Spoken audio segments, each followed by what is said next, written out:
I can dig it. I can dig it.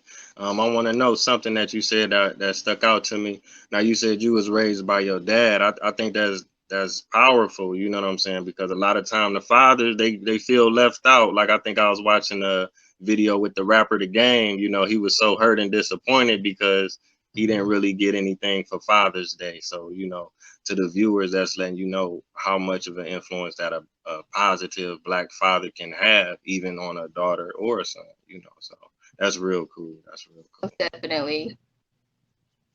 Let me see. Get to my next question. Okay, okay. You're very multi-talented. So can you tell us a little bit about your music? You know, what projects you got out and kind of how you got into it as well. Yeah, so music was something that's just in my blood. Man, I don't want to, be cliche, but I feel like I don't know people of African descent all over the world, like just the music, it's in our DNA. And Definitely.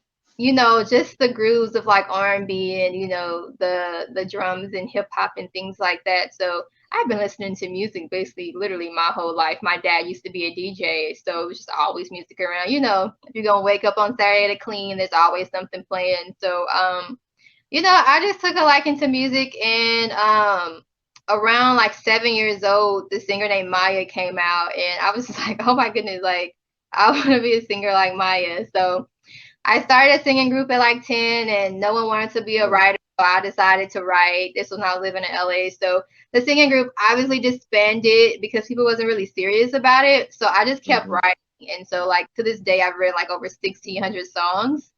Oh, I love writing. I think words are so powerful. So I interned with Sony Music when I was in college, and I kind of realized because I wanted to work for a record label, I was like, that may be the easiest way for me to get my music out.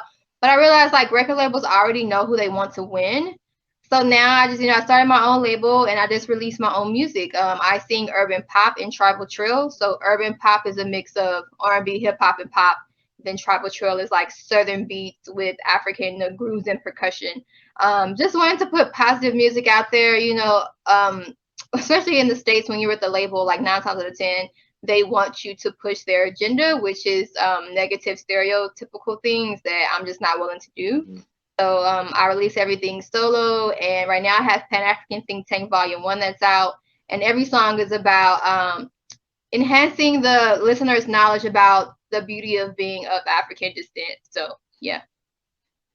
Wow. Okay. Okay. You said a lot. I mean, it's very important to be independent. I think that's synonymous with being Pan African. You know what I'm saying? And like you said, you making positive music. So right now we don't have a lot of that, but it's just like a struggle to break it over to the masses. So it's like you got to try to find somewhat of a balance. But also it's important because a lot of people don't, especially Black Americans, we don't see ourselves as African. We don't see the elements of African music and the influence of the music that we make today in R&B and jazz and blues or even hip hop. Like you got to go to college or read books and study about it, but that's not something that's taught all the time.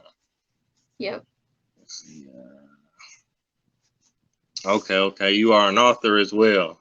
Can you tell us about your book, or do you have multiple books, or? Yeah, so my first book I came out with last year actually. I was actually, since I have Pan African Think Tank, we do research, and so I was just trying to like find just some comprehensive research on what presidents have done for people of African descent in America, because Black Americans kind of have like this, they want to be like they really like Democrats, and so I just wanted to figure out like what have Democrats, what have Republicans done. I couldn't find a comprehensive source, so I said, forget it, I'll write it. And so Okay. I detail what every president did and didn't do for people of African descent. And then that same year, the end of the year, end of last year, I came out with The Rain Africa. So it's a children's book showcasing 20 different ethnic groups.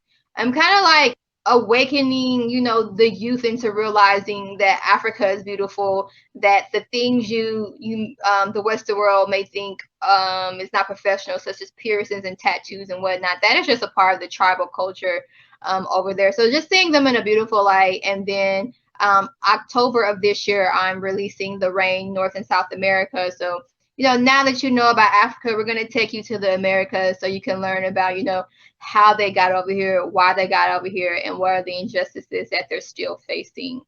So yeah. Okay. Wow, that's amazing.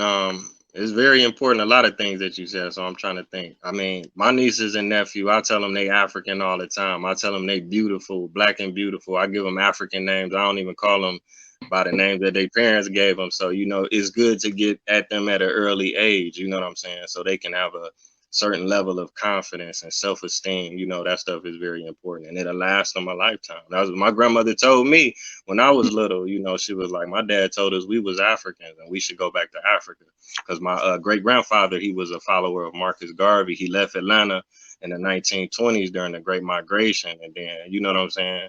Yeah. So a hundred years later, you see what Hey. the effect of that. Yes. Pan